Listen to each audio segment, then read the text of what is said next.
Muito bem. Nosso estudo, nós vamos começar então hoje esse estudo no livro de Jonas. São 4 aulas, tá? Apenas 4 aulas. E quem estava antes nessa classe, a classe Teologando, nós estávamos fazendo um curso, né, um estudo sobre hermenêutica, hermenêutica significa interpretação bíblica, como interpretar a Bíblia. O que nós vamos fazer aqui, estudando o livro de Jonas, é o que nós fazemos na hermenêutica, interpretar o texto. E o ponto base, né, na questão de interpretação do texto, quando a gente pensa na igreja, é que nós temos alguns vícios de leitura, ou alguns vícios de devocional, ou como a gente lê a Bíblia, que a gente precisa perder alguns desses vícios para nós estudarmos a Bíblia de forma mais séria, mais criteriosa, e realmente entender a mensagem dela. Dar um pequeno exemplo para vocês. Um dos últimos estilos de literatura que nós estudamos aqui foi a sabedoria, que tinha o livro de Provérbios. No livro de Provérbios tem um versículo que muita gente que conhece, que ele ensina a criança no caminho que deve andar e não se desviar. Isso. Nós usamos muitas vezes um texto esse versículo, como uma promessa. É uma promessa que Deus me deu. Se eu ensinar o meu filho no caminho que ele deve andar, ele já está predestinado à salvação, porque ele não vai se desviar do caminho. E nós vemos, pelo estilo de literatura, que não é isso que o texto está dizendo. Não é uma promessa que você pode clamar, olha, se eu ensinar o meu filho no caminho que deve andar, ele nunca vai sair da igreja. O texto não está dizendo isso. Está dizendo que é o mais provável, é o que deve acontecer, mas não é uma promessa que se não acontecesse, meu filho se desviar, Deus falhou. Não. Isso está dizendo, é um princípio de vida. É isso que acontece normalmente. Se você ensinar a criança no caminho que ela deve andar, ela não vai se desviar. Mas pode acontecer dela se desviar. Mas tem gente que pega como promessa e lá quer clamar esse versículo todos os dias para que aconteça, como se fosse um mantra, né? Mas não é esse o ponto. Então, são alguns princípios de interpretação que nós precisamos ver e nós vamos aplicar hoje nesse livro, no livro de Jonas. Então, como nós estudamos um texto e estudamos um livro, o livro de Jonas é um livro pequeno, apenas 4 capítulos, e uma história curta, e vai ser bom para nós interpretarmos algumas coisas. E um primeiro ponto, isso daqui não é uma extensão dessa aula de hermenêutica, tá? Só estou falando para vocês de algumas coisas que nós fizemos e nós vamos aplicar aqui. Você não tem que ter estudado a aula anterior para vir aqui. Isso é um estudo completamente novo e você vai aprender com esta aula, tá? Então nós vamos para o livro de Jonas e o primeiro exercício que nós vamos fazer é ler o texto. Nós todos vamos ler o texto completo de Jonas, tá? Talvez você já tenha lido essa semana, lido algumas vezes talvez, mas nós precisamos em primeiro lugar, de verdade, ir para o texto. E preste atenção na leitura do texto.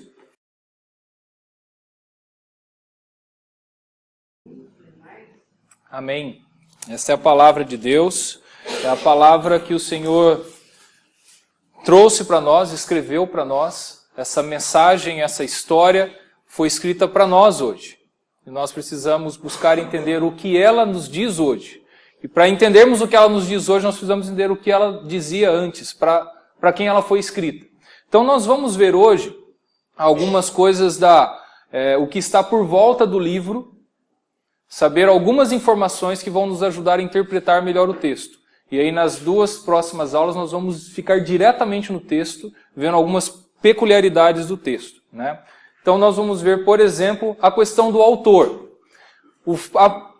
Pelo fato do livro se chamar Jonas, muito improvável que Jonas seja o autor do livro, tá? É muito improvável que ele tenha sido o autor, porque alguém pintar a si mesmo de uma forma tão negativa é improvável, né? Ele é pintado de uma forma muito negativa.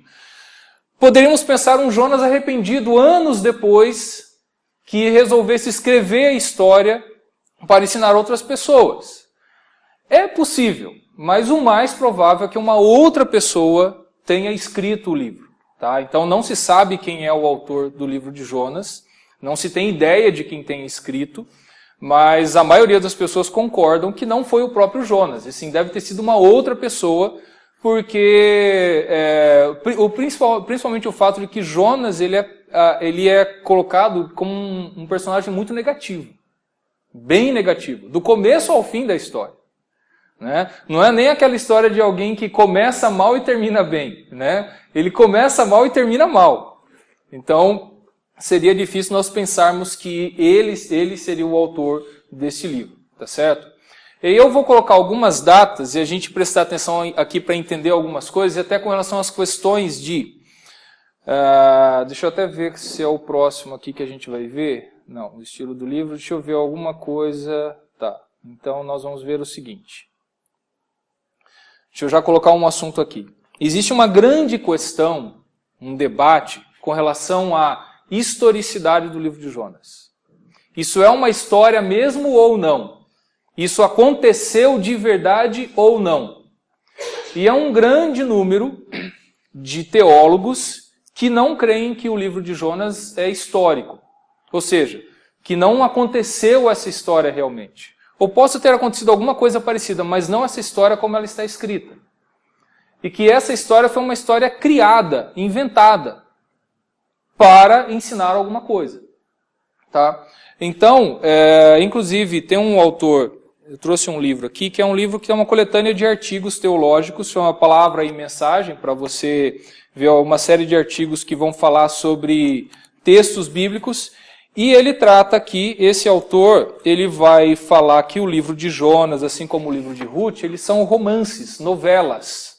Né? Como uma novela, uma história inventada para se ensinar, para se passar uma lição.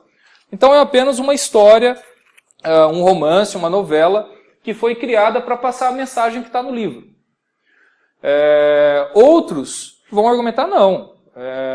É um fato histórico. Aconteceu, tinha esse homem chamado Jonas, e aconteceu do jeito que está contando a história. Nós precisamos pensar quais são os princípios do porquê um acha de um jeito, outro acha do outro. Por que um teólogo vai achar que o livro de Jonas não é histórico e ele é apenas uma história inventada? Aí, se você for para o lado da antiga, do pessoal da onde surgiu a teologia, né, a visão liberal ou mais aberta, vão dizer o seguinte: olha, esse negócio de um grande peixe engolir um homem, a gente sabe que não acontece. Isso não existe. Ou, Deus não ia fazer isso. Como é que alguém ia sobreviver dentro de um peixe? Não tem como um ser humano caber dentro de uma baleia. Apesar dela ser grande, não dá. E se coubesse, morreria. Então aí eu começo com o meu raciocínio lógico, humano, e eu vou dizer, isso não acontece. Ora, só que o que nós estamos pensando aqui é o seguinte: se aconteceu, é porque foi um milagre. E nós cremos em milagre. Como algumas pessoas, alguns teólogos, não acreditam que existam milagres. Que aconteçam milagres. E que isso naturalmente não poderia acontecer. Então esse é um argumento. Olha, essa história do Jonas aqui, dele ter sido engolido por um peixe, ficar 3 dias dentro dele, é impossível, humanamente falando, é impossível de acontecer. Se é impossível de acontecer, essa é uma história inventada. Não aconteceu de verdade. Agora, se eu parto do princípio de que eu creio que Deus possa fazer isso, que Deus intervém no mundo e Ele pode ter feito isso, aí, por enquanto, eu não tenho nenhum argumento para dizer que ele não possa ser histórico, a história de Jonas. Se eu creio numa intervenção divina. Então, eu acho que a maioria aqui crê que Deus intervém no mundo, né? Que é uma intervenção. Deus pode fazer isso, né? Fazer uma intervenção dessa. Aí levanta um outro argumento. Existe um problema no texto também. Para dizer que Nínive era a capital da Síria. Que, no caso aqui, Nínive era a capital da Síria na história do livro de Jonas, porque vai falar para a grande cidade de Nínive, e ela é pintada como a capital da Síria, por falar tanto da importância dela. E a Síria era uma grande potência da época. Então, era a maior potência até que vem os medos e persas, que a gente vai ver aí. Então, a Síria, Nínive era a capital. É dessa forma como é pintado no livro de Jonas. Eles vão falar assim, olha, mas acontece o seguinte, Nínive só foi a capital da Síria por um período muito curto. E no que dizem do tempo que Jonas viveu, Nínive não era a capital. Que é o seguinte, vamos ver aqui na linha do tempo. Jonas, ele aparece na Bíblia mais de uma vez. Além do livro dele, ele aparece em 2 de Reis, capítulo 14, versículo 25. Quero que vocês abram lá e vejam esse versículo.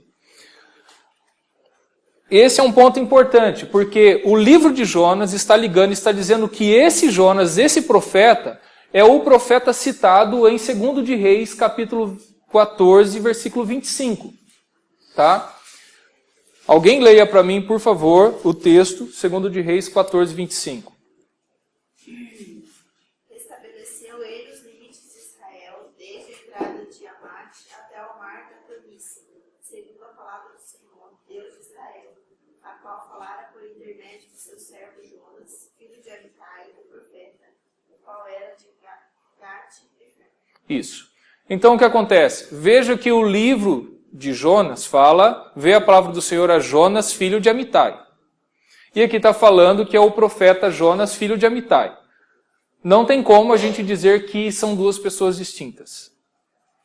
Tá? Então, o autor, aqueles que acham que essa é uma história inventada, vão ver que o autor pegou um profeta que estava lá no livro de Reis e aproveitou ele para criar uma história. Não, e aí nós queremos não, que esse Jonas de 2 de Reis 14, 25 é o Jonas do livro, tá? Do livro de Jonas. Então, se está falando aí que o Jonas, se você vê o contexto aí de 2 de Reis 14, está falando do rei Jeroboão, e é o Jeroboão II, não está escrito segundo aí, mas já teve um Jeroboão antes desse. Jeroboão reinou de 793 a 753, ou seja, se está falando que Jonas profetizou aí, ou talvez antes, essa era a época em que Jonas, filho de Amitai, viveu. Nessa época, Nínive não era a capital da Síria. Nínive só foi a capital da Síria entre 705 e 682. Tá? Ou seja, pelo menos pouco mais de 40 anos depois. Então, o pessoal fica discutindo essas coisas para falar assim, não, tem alguma coisa incompatível aí, está errado, é uma história inventada e tudo mais. Mas tem uma série de outros argumentos para dizer que isso também não influencia em nada. Porque mesmo nessa época, apesar de Nínive não ser a capital, ela era muito usada pelos reis da Síria. E aí todos os reis, Assurbanipal, tantos outros, Tiglat-Pileser, ou Peliezer, alguma coisa assim, tem uns palavrões os nomes dos caras, que eles sempre usaram Nínive como uma das cidades principais. Então também esse é um outro argumento que não dá para se colocar como não pode ser histórico o livro de Jonas. Esse é um dos grandes pontos, e eu estou gastando um tempo aqui de falar sobre a historicidade de Jonas, porque esse é um grande debate. E você vai encontrar pessoas que vão falar assim, não, Jonas é uma historinha inventada. E aí você vai ter que pensar, discutir o que é. Se as pessoas tiverem argumentos suficientes, talvez, para falar isso, a gente pode estudar, mas... outro ponto também é que a gente tem que questionar se o livro tem que ser histórico para que a mensagem tenha efeito para nós. Se ele não for histórico, ele continua sendo palavra de Deus? Continua sendo palavra de Deus. Ele continua tendo uma mensagem que fala ao nosso coração? Continua tendo uma mensagem que fala ao nosso coração. Aí algumas pessoas veem outras implicações e por aí vai. Agora, o autor, que a gente não sabe quem é, ele pode ter vivido na época de Jonas, ou tempos depois de Jonas, e existe uma teoria de que ele escreveu depois do ano de 612. Por quê? Em 612 vieram os medos e persas e destruíram Nínive. Tá? Então Nínive acabou. E daí se você for, abra aí Jonas 3:3 e leia, por favor, alguém. Jonas 3:3.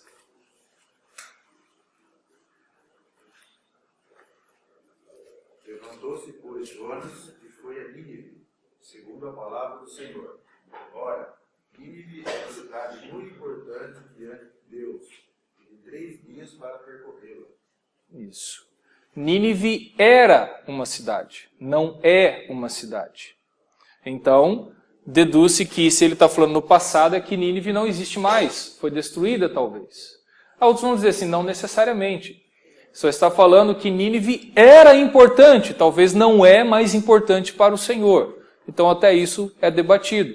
Então é provável que o autor tenha vivido depois dessa época, muito tempo depois de Jonas, por causa desse versículo 3 do capítulo 3. Então o autor conhecia a história e escreveu essa história, tá? Do que aconteceu com Jonas. Então são essas teorias. É interessante, eu coloquei aqui Naum. Se você vê o livro do profeta Naum, o livro do profeta Naum é basicamente contra Nínive.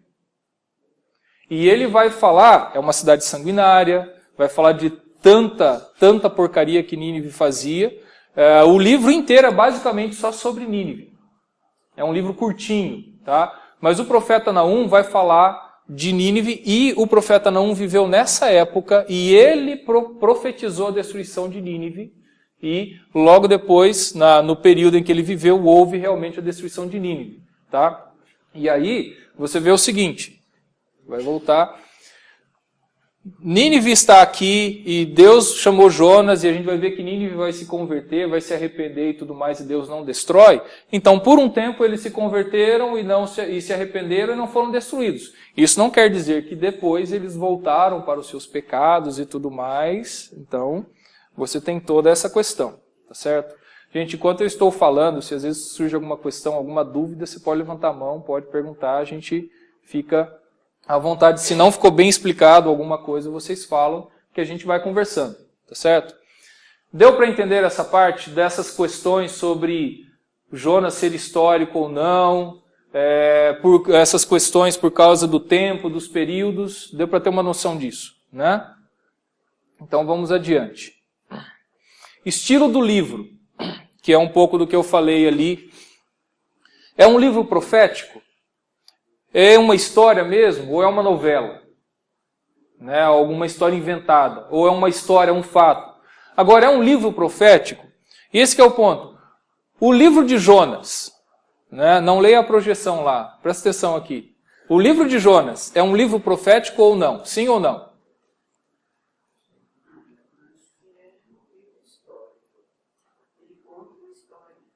Certo. Alguém concorda, alguém discorda, alguém tem algo a acrescentar? E aí? Só a dona Ema está dando opinião aqui?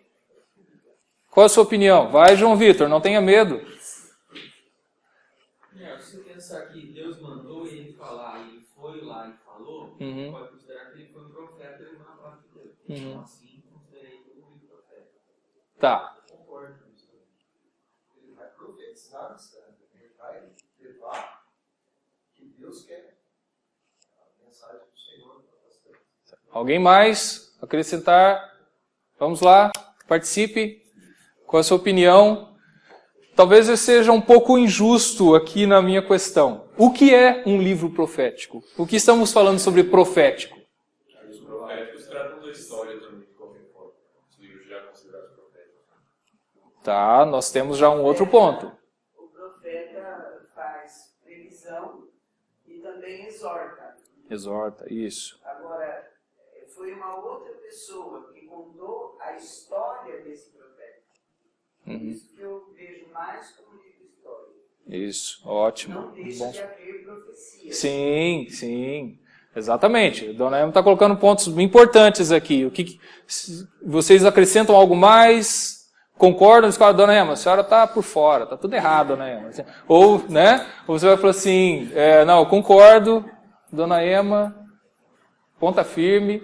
O Beto já colocou alguma opinião, o Felipe já colocou. Isso aí. Mas é isso que a gente tem que pensar, até para entender o livro, né? O livro de Jonas é distinto dos outros livros proféticos, por quê? O que é diferente?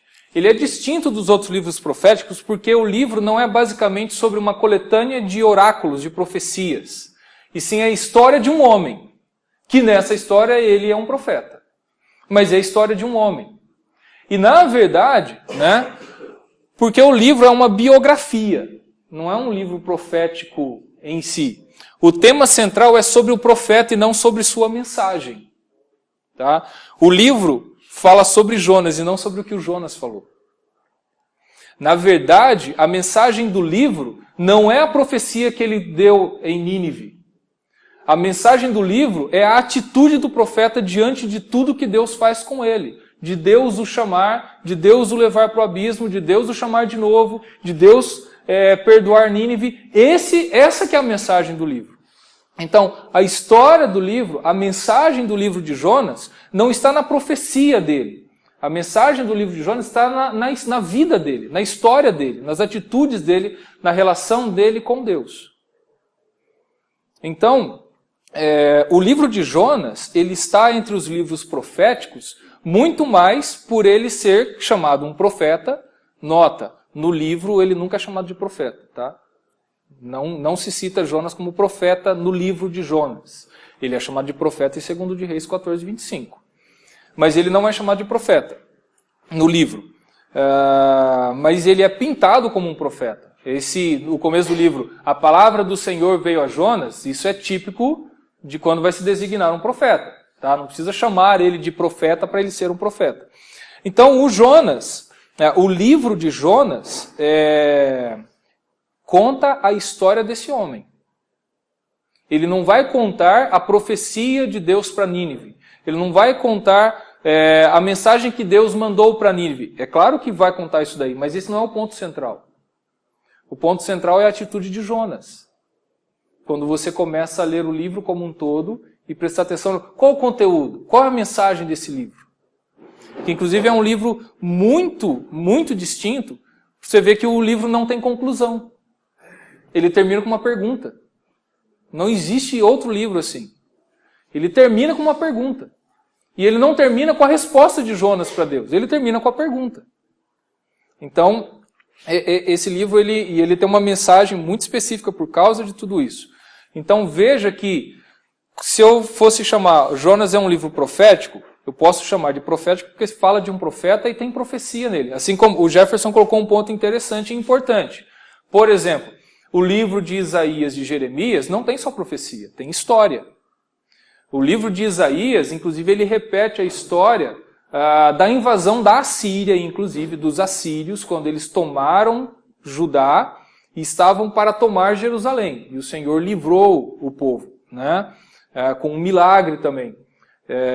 E Isaías profetizou para o rei, falou assim, não, olha, Deus vai trazer o livramento, ele ouviu a sua oração, e aí os assírios são desbaratados e voltam para casa. Inclusive vai falar que o rei da Síria, ele volta para Nínive, para sua casa em Nínive.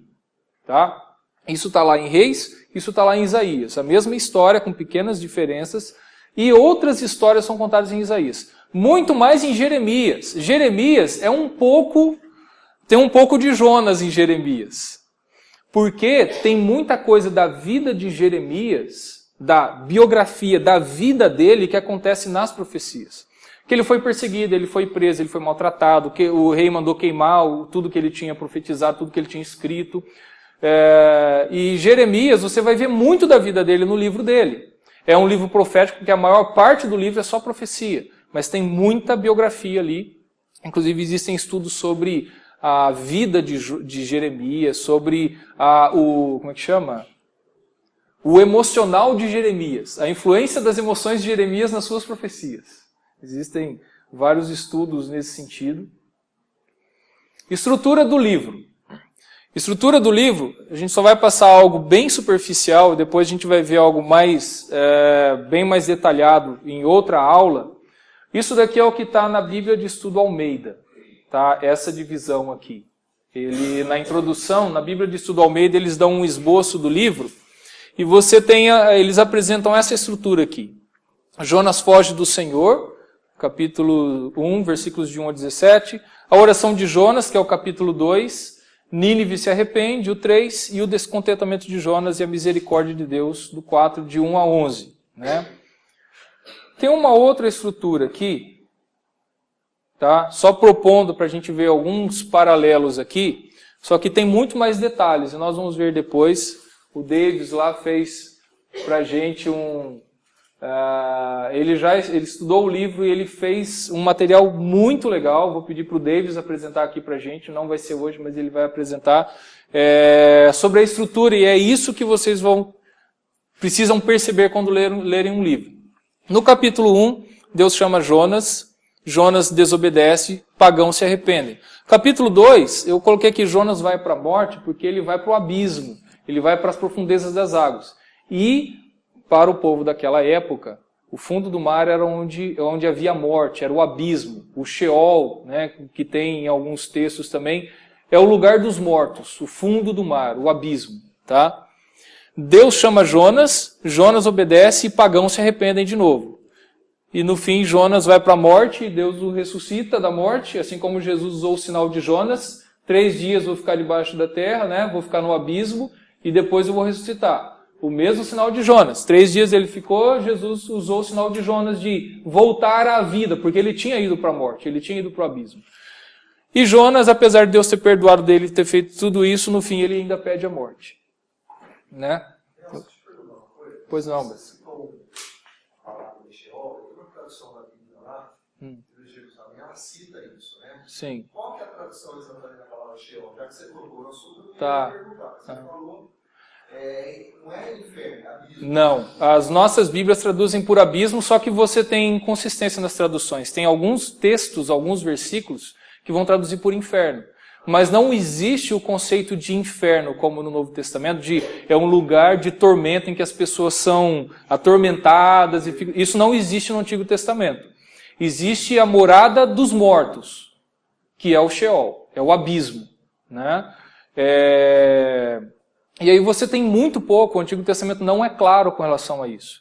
Agora, você tem o texto de Jó, né, que ele destoa totalmente, que fala, porque eu sei que o meu Redentor vive, e por fim eu me levantarei, ou levantará a minha alma e tudo mais. Uma primeira alusão a uma ressurreição, a uma vida após a morte. Havia uma ideia muito forte de morreu, acabou, vai para o mundo dos mortos. Você vê que quando nos livros de Reis e Crônicas fala dos reis, assim, ele foi dormir com os seus pais. Ou seja, foi para a mansão dos mortos, para o mundo dos mortos, com a sua família lá. Né? Então era um mundo em que viviam os mortos. Você vê já no Novo Testamento, que já tinha sido desenvolvido uma teologia disso, o que acontece? Existia o seio de Abraão. Lembra que Jesus fala do seio de Abraão, conta uma parábola nesse sentido, que era um lugar em que os justos judeus viviam, um lugar em que eles seriam cuidados por Abraão. Né? Seriam um lugar, é a morada dos mortos, mas um lugar em que eles vivem, né? Ainda ali num lugar bom, vamos dizer assim, num lugar que não é castigo, não é nada disso, é um lugar bom. Mas não existe nada claro no Antigo Testamento falando explicitamente sobre como são essas coisas. Isso é um estudo muito interessante. Até você ver, por exemplo, quando Deus chama Abraão, quais são as promessas que Deus faz? Faz promessas somente para essa vida, não fala de vida após a morte. Né? Não existe nenhuma conversa sobre isso, nada. Somente sobre promessas nessa vida, né? E sobre o viver nessa vida, não fala o depois. Né? A nossa ênfase hoje é salvação ir para o céu. E a gente até esquece que salvação é para essa vida em primeiro lugar. Né? Você é salvo do pecado, da morte que você vivia nessa vida. E aí a gente não tem essa ênfase como o Antigo Testamento tem. Tá? Então, é o que eu posso te dizer, Beto, nesse sentido. Certo? Pois não, dona Emma?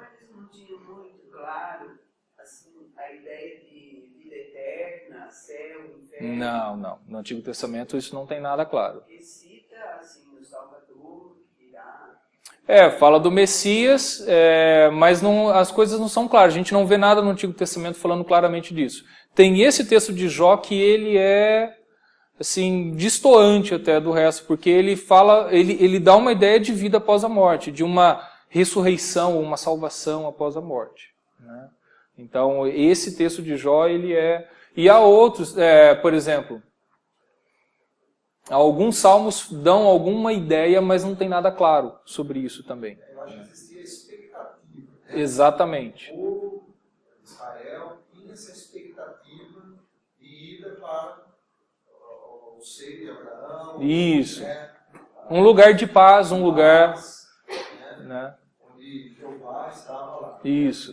Existia essa expectativa. Você não vê realmente os textos. Não tem textos falando sobre isso.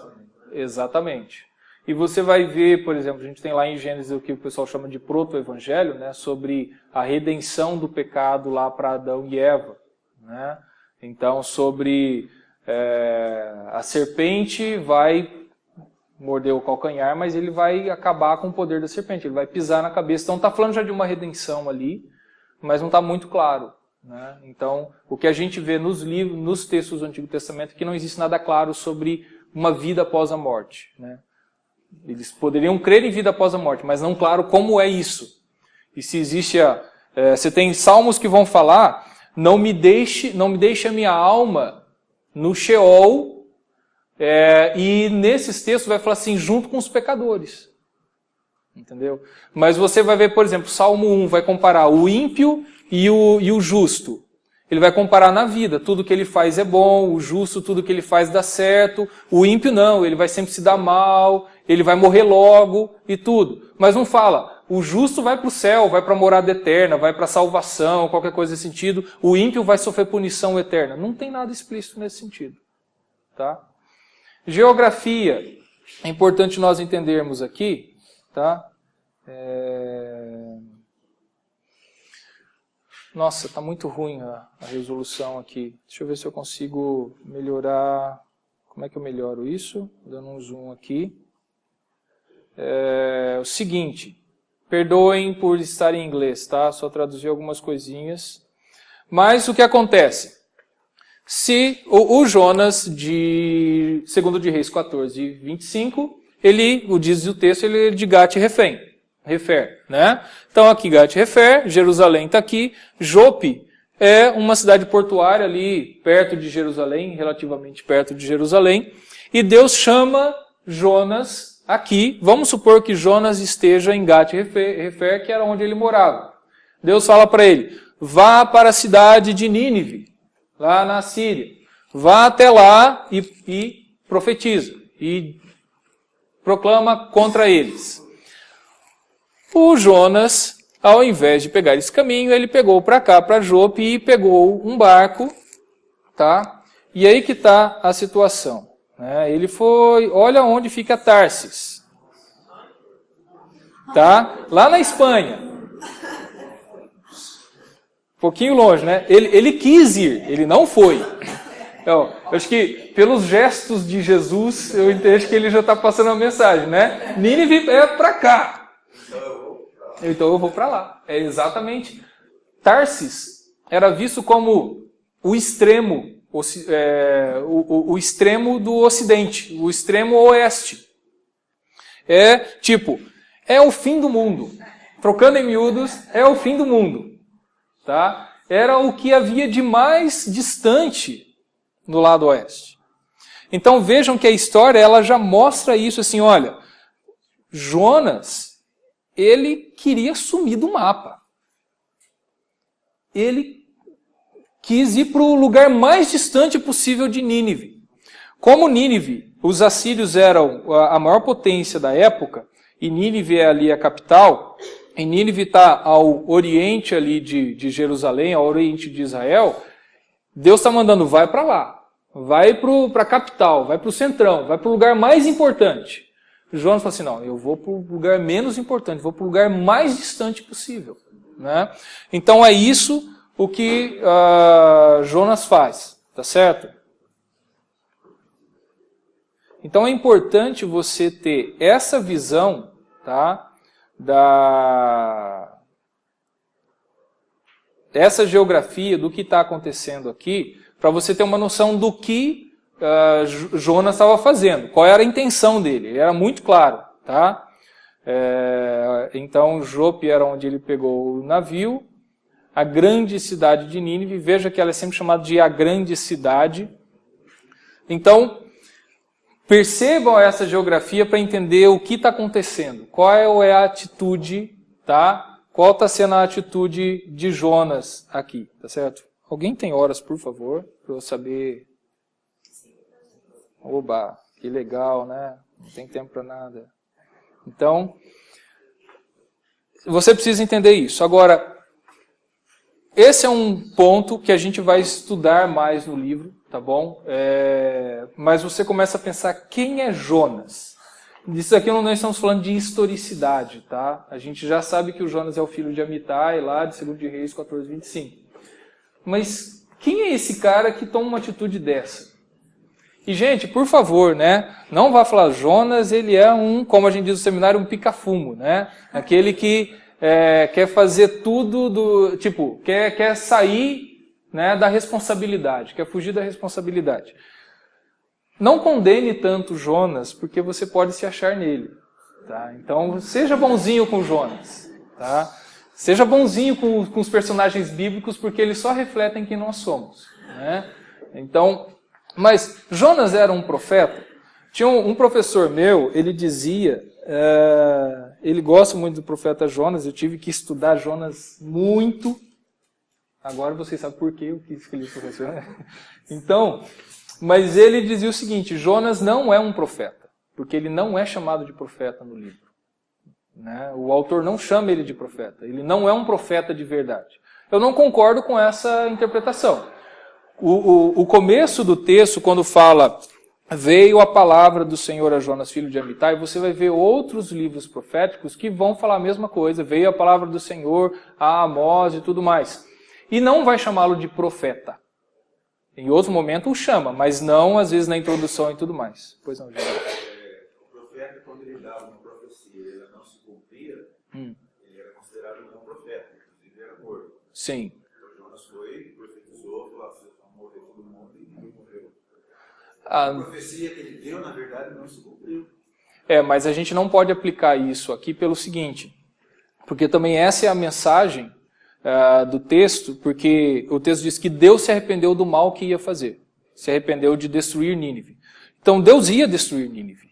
E Deus mudou de ideia porque o povo se arrependeu. Isso acontece em outros momentos, né? Até o caso o mais típico que eu mais gosto lá de Moisés discutindo com Deus, e Moisés convence Deus de que ele não deve destruir o povo, né?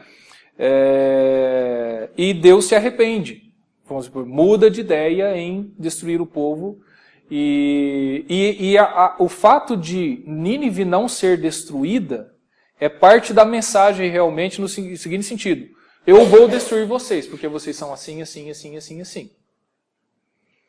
A mensagem, a profecia de que eu vou destruir vocês, ela já é uma mensagem de misericórdia, porque ele está falando, se você se mostrar arrependido, eu posso mudar de ideia. Inclusive, sempre no texto, seja no navio, seja no rei de Nínive, ele vai falar, quem sabe Deus tem misericórdia da gente. Porque ele vai falar assim, eu sei que ele já falou que vai destruir, se ele destruir, a gente não pode fazer nada.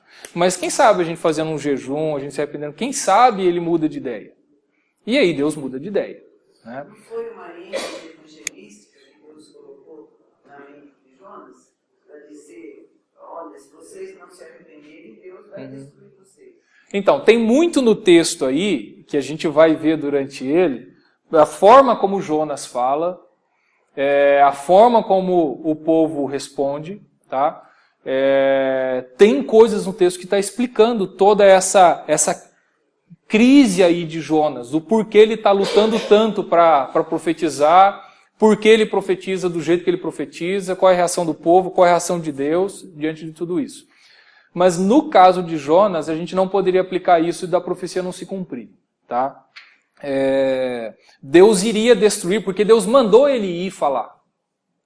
Então, o texto está dizendo que Deus deu uma palavra para ele de verdade. Então, ele é um profeta porque ele recebeu uma palavra do Senhor. E Deus mandou ele proclamar aquilo. Então, ele foi e fez a vontade de Deus. O texto não permite eu interpretar que não se cumpriu a profecia dele. Ela iria se cumprir se Deus não tivesse mudado de ideia. Aí Deus é soberano para fazer isso. Mas o Jesus está lembrando de um princípio importantíssimo lá em Deuteronômio que fala isso. Você quer saber quem é profeta? Vê se cumpre a profecia dele. É um princípio que tem no Antigo Testamento, falando muito claramente nesse sentido. Nós sabemos que ele é um filho de Amitai, mas ele é um nacionalista, ele é um cara amargurado, nacionalista, um judeu nacionalista, e a gente vai ver no texto também que esse é um dos grandes problemas de Jonas, né? Vocês já devem ter percebido na leitura do texto. É um cara que está amargurado com o que está acontecendo. Quem é esse Jonas? Entendeu? E a gente está insistindo na pessoa do Jonas porque o livro é sobre ele e Deus. Como ele reage diante de Deus. E de novo, como nós reagimos diante de Deus. Como nós fazemos diante de palavras que Deus nos dá. Qual é a nossa atitude? Nós não podemos esquecer a mensagem que é esse livro para nós, mas antes de nós tomarmos conclusões, a gente precisa ver a profundidade do texto para entender a profundidade da mensagem que era para o povo daquela época, que é para nós hoje. Certo? Eu acho que nós terminamos aqui os slides e eu queria, antes de nós terminarmos essa primeira aula, saber primeiro se você tem alguma pergunta diante do que nós falamos aqui, do que foi falado, tem alguma questão, alguma pergunta a ser feita. E daí depois nós vamos já ver algumas outras coisinhas, se ninguém tiver pergunta nenhuma. Voltando naquela parte histórica, Nínive aparece em outros livros históricos? Sim. Aparece? Sim. Inclusive Nínive ela aparece algumas vezes, aparece até em Gênesis, mas deixa eu até ver aqui, ó. Deixa eu ver se eu pego aqui. A gente vai ver todas as vezes que ela acontece aqui. Deixa eu ver.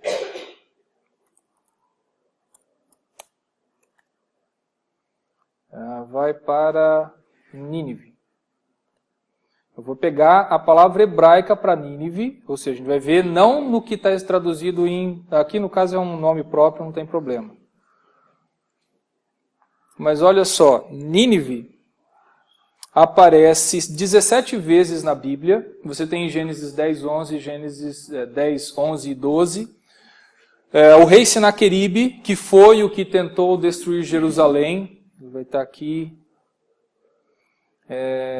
Aqui, ó, que esse é o texto, se você for lá para 2 de Reis 19, 36. O rei Senaqueribe, rei da Síria, foi embora e foi para sua casa viver em Nínive. Ele foi para Jerusalém, tentou destruir Jerusalém, Deus não permitiu, Deus interveio e o rei Senaqueribe voltou. Tá? Foi nessa ocasião que Isaías profetizou, falou para o rei de Judá: Deus não vai permitir que eles sejam destruídos. Tá? Agora entenda o seguinte, foi bom ser colocado para a gente falar um pouquinho de Nínive e dessa questão histórica.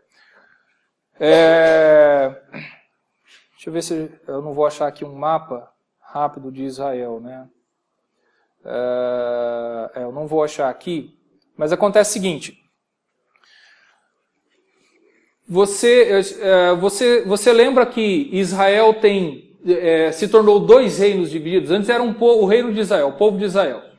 Chegou o filho de Salomão, o Roboão, ele foi muito arrogante, brigou com o pessoal, aí o reino ficou dividido. O reino do sul, Judá, Jerusalém e Judá, que se juntou com Benjamim, e o resto, as outras tribos todas viraram o reino de Israel. Por isso você vai ver nos livros de Reis e Crônicas, fala assim, no ano do reinado do rei tal de Jerusalém, ou de Judá, deixa eu até ver aqui, cadê a Bíblia Almeida aqui?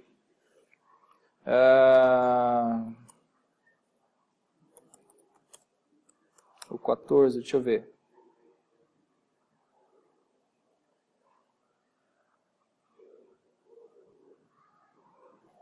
Eu ia pegar o começo da história de um rei aqui, mas... aqui não vai mostrar. Queria ver um texto que vai falar quando Roboão, filho de Salomão, reinou em Judá, que é o reino do sul. E depois vai falar do reino do norte, que é Israel. As outras tribos. Aconteceu o seguinte, a Assíria, ela veio, ela estava lá no norte, né? Lembra do mapinha lá de Nínive lá em cima? Ela desceu, já estava dominando todo mundo. Ela chegou em Israel, no reino do norte de Israel, e aí destruiu Israel. Foi ali onde foi destruído Israel. Tá? Só sobrou a tribo de Judá, o reino de Judá com Jerusalém como capital. Esse é um ponto importante da história pelo seguinte. Qual era a capital de Israel? Do reino do norte? Samaria. Exatamente. Você vai falar do rei de Samaria. O que aconteceu? Quando os assírios tomaram Israel, eles fizeram o seguinte. Pegaram tudo quanto é gente de outros povos e mandaram lá para Israel, e pegaram gente de Israel e mandou para tudo quanto é outro lugar. O que eles faziam era espalhar os povos para não voltar a se juntar aos nacionalistas. Fazia uma mistureba.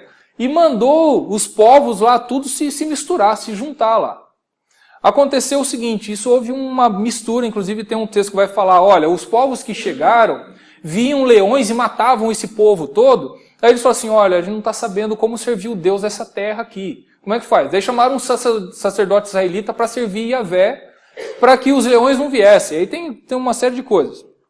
Só que o texto vai falar assim, então o pessoal da época serviam seus próprios deuses e serviam Yahvé também.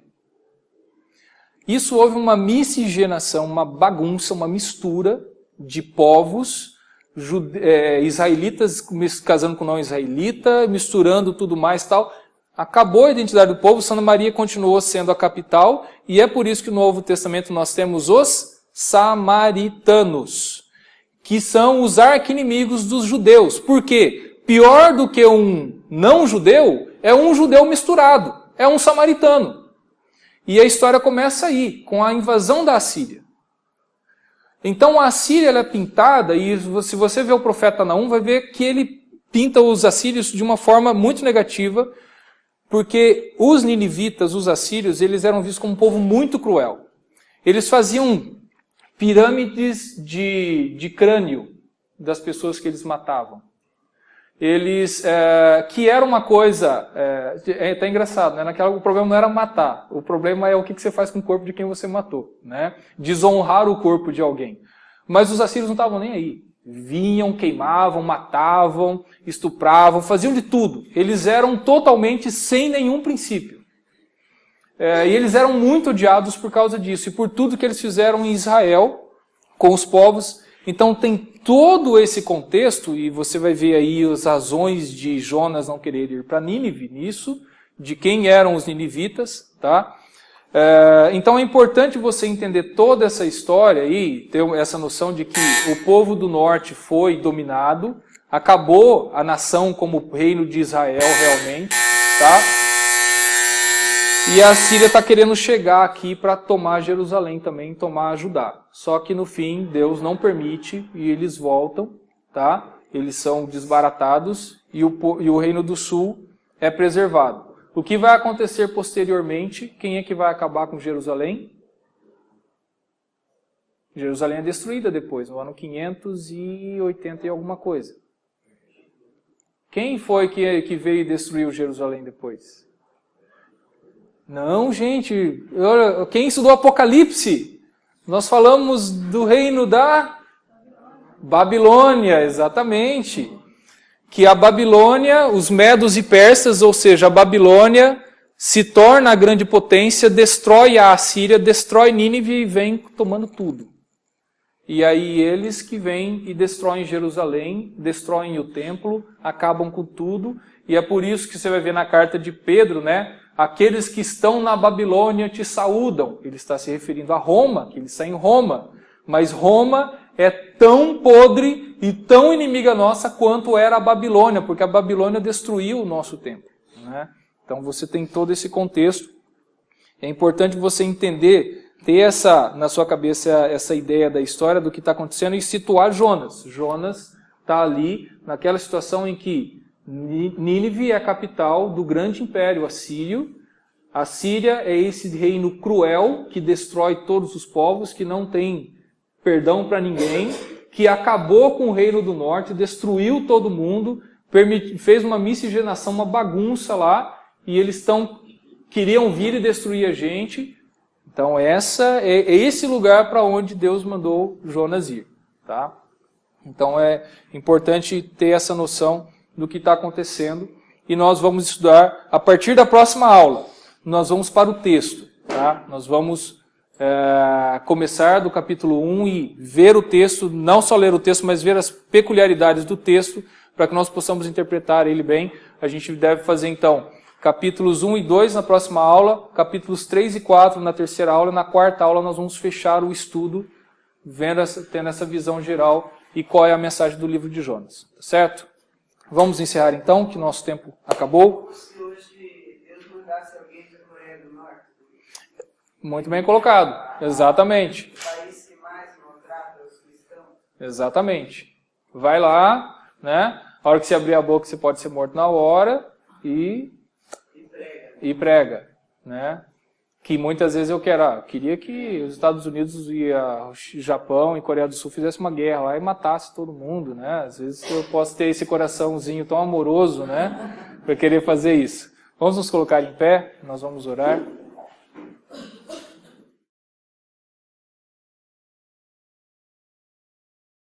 o texto.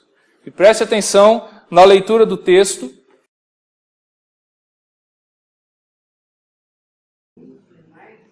Amém. Essa é a palavra de Deus, é a palavra que o Senhor trouxe para nós, escreveu para nós. Essa mensagem, essa história foi escrita para nós hoje. E nós precisamos buscar entender o que ela nos diz hoje. E para entendermos o que ela nos diz hoje, nós precisamos entender o que ela dizia antes, para quem ela foi escrita. Então nós vamos ver hoje algumas coisas o que está por volta do livro, saber algumas informações que vão nos ajudar a interpretar melhor o texto. E aí nas 2 próximas aulas nós vamos ficar diretamente no texto, vendo algumas peculiaridades do texto, né? Então nós vamos ver, por exemplo, a questão do autor. Pelo fato do livro se chamar Jonas, muito improvável que Jonas seja o autor do livro, tá? É muito improvável que ele tenha sido o autor, porque alguém pintar a si mesmo de uma forma tão negativa é improvável, né? Ele é pintado de uma forma muito negativa. Poderíamos pensar um Jonas arrependido anos depois que resolvesse escrever a história para ensinar outras pessoas. É possível, mas o mais provável é que uma outra pessoa tenha escrito o livro. Tá? Então não se sabe quem é o autor do livro de Jonas, não se tem ideia de quem tenha escrito, mas a maioria das pessoas concordam que não foi o próprio Jonas, e sim deve ter sido uma outra pessoa, porque principalmente o fato de que Jonas ele é uma história inventada para se ensinar, para se passar uma lição. Então é apenas uma história, um romance, uma novela, que foi criada para passar a mensagem que está no livro.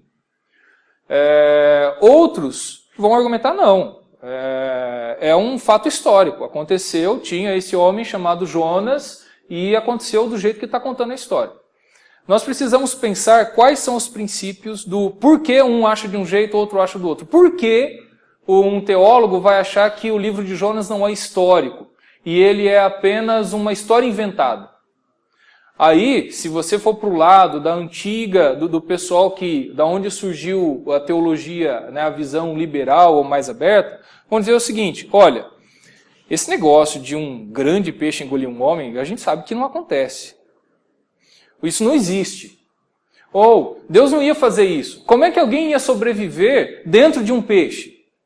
Não tem como um ser humano caber dentro de uma baleia. Apesar dela ser grande, não dá. E se coubesse, morreria. Então aí eu começo com o meu raciocínio lógico, humano, e eu vou dizer, isso não acontece. Ora, só que o que nós estamos pensando aqui é o seguinte: se aconteceu, é porque foi um milagre. E nós cremos em milagre. Como algumas pessoas, alguns teólogos, não acreditam que existam milagres, que aconteçam milagres, e que isso naturalmente não poderia acontecer. Então esse é um argumento. Olha, essa história do Jonas aqui, dele ter sido engolido por um peixe, ficar 3 dias dentro dele, é impossível. Ele é colocado como um personagem muito negativo, bem negativo, do começo ao fim da história. Né? Não é nem aquela história de alguém que começa mal e termina bem. Né? Ele começa mal e termina mal. Então, seria difícil nós pensarmos que ele seria o autor desse livro. Tá certo? E eu vou colocar algumas datas e a gente prestar atenção aqui para entender algumas coisas, e até com relação às questões de... deixa eu até ver se é o próximo aqui que a gente vai ver. Não, o estilo do livro. Deixa eu ver alguma coisa. Tá. Então, nós vamos ver o seguinte. Deixa eu já colocar um assunto aqui. Existe uma grande questão, um debate, com relação à historicidade do livro de Jonas. Isso é uma história mesmo ou não? Isso aconteceu de verdade ou não? E é um grande número de teólogos que não creem que o livro de Jonas é histórico. Ou seja, que não aconteceu essa história realmente. Ou possa ter acontecido alguma coisa parecida, mas não essa história como ela está escrita. E que essa história foi uma história criada, inventada, para ensinar alguma coisa. Tá? Então, inclusive, tem um autor, eu trouxe um livro aqui, que é um livro que é uma coletânea de artigos teológicos, chama Palavra e Mensagem, para você ver uma série de artigos que vão falar sobre textos bíblicos. E ele trata aqui, esse autor, ele vai falar que o livro de Jonas, assim como o livro de Ruth, eles são romances, novelas. Né? Como uma novela, é isso que o texto está dizendo. Não é uma promessa que você pode clamar, olha, se eu ensinar o meu filho no caminho que deve andar, ele nunca vai sair da igreja. O texto não está dizendo isso. Está dizendo que é o mais provável, é o que deve acontecer, mas não é uma promessa que se não acontecesse, meu filho se desviar, Deus falhou. Não. Isso está dizendo, é um princípio de vida. É isso que acontece normalmente. Se você ensinar a criança no caminho que ela deve andar, ela não vai se desviar. Mas pode acontecer dela se desviar. Mas tem gente que pega como promessa e lá quer clamar esse versículo todos os dias para que aconteça, como se fosse um mantra, né? Mas não é esse o ponto. Então, são alguns princípios de interpretação que nós precisamos ver e nós vamos aplicar hoje nesse livro, no livro de Jonas. Então, como nós estudamos um texto e estudamos um livro, o livro de Jonas é um livro pequeno, apenas 4 capítulos, e uma história curta, e vai ser bom para nós interpretarmos algumas coisas. E um primeiro ponto, isso daqui não é uma extensão dessa aula de hermenêutica, tá? Só estou falando para vocês de algumas coisas que nós fizemos e nós vamos aplicar aqui. Você não tem que ter estudado a aula anterior para vir aqui. Isso é um estudo completamente novo e você vai aprender com esta aula. Tá? Então nós vamos para o livro de Jonas e o primeiro exercício que nós vamos fazer é ler o texto. Nós todos vamos ler o texto completo de Jonas, tá? Talvez você já tenha lido essa semana, lido algumas vezes talvez, mas nós precisamos em primeiro lugar, de verdade, ir para